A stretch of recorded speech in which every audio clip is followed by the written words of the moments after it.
Matindi talaga ang tubig baha. Oh, akala mo nagbibiro ako? Matindi ang tubig baha. Dito, halos maanod na ang mga gamit.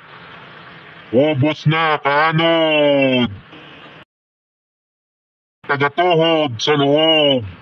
Pati ang tulay. Ang tulay na anod na. May tuloy ang ligaya sa pagsamba sa Panginoon.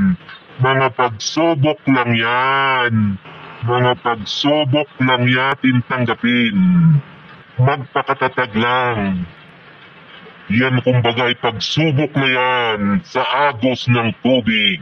Dapat magpakalakas tayo sa ating pananampalataya. Yan, ganun daw mukhang dagat na rito. Matindi talaga ang baha rito.